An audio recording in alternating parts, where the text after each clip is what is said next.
పేరు పెట్టారు. ఆర్కా అంటే వెలుగు, అంటే చీకట్లో ఉన్న వాళ్ళకి వెలుగునిచ్చేటటువంటి ఒక అంశం, దాని పేరు ఆర్కా అంటే. ఈ ట్రస్ట్ ద్వారా వీళ్ళు చాలా మందికి చాలా చాలా సేవా కార్యక్రమాలు చేస్తున్నారు.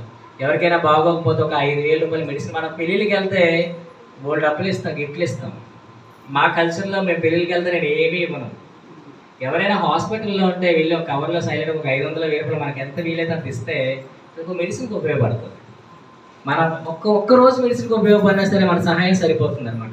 పెళ్ళికి 5 లక్షల రూపాయలు ఖర్చు పెట్టుకున్నవాడికి మనకు 100, 200, 500 ఇవ్వడం ఉపయోగం అవుతుంది. అంటే నా ఒపీనియన్ చెప్తున్నాను, మరి తప్పుగా అనుకోకండి. అది ఇచ్చినా ఇవ్వకపోయినా ఎవరేం ఫీల్ అవ్వరు. మనం వెళ్ళి ఆశీర్వదించామా, వాళ్ళు ఇచ్చినటువంటి విందులు సేకరించి వచ్చామా లేదనేదే ఇంపార్టెంట్.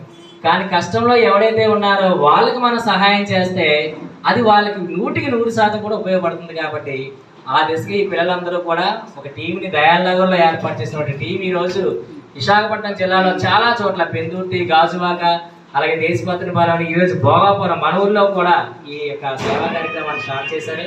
మన ఊళ్ళో కూడా ఒక టీం ఉంది. ఆ దిశగా ఈరోజు మొన్న వినాయక చవితి రోజు వినాయకుడు ఆదిదేవుడు కాబట్టి ఆ దిశగా మనకి వినాయకుల యొక్క ప్రతిమలు కూడా ముందుసారిగా అందించడం జరిగింది.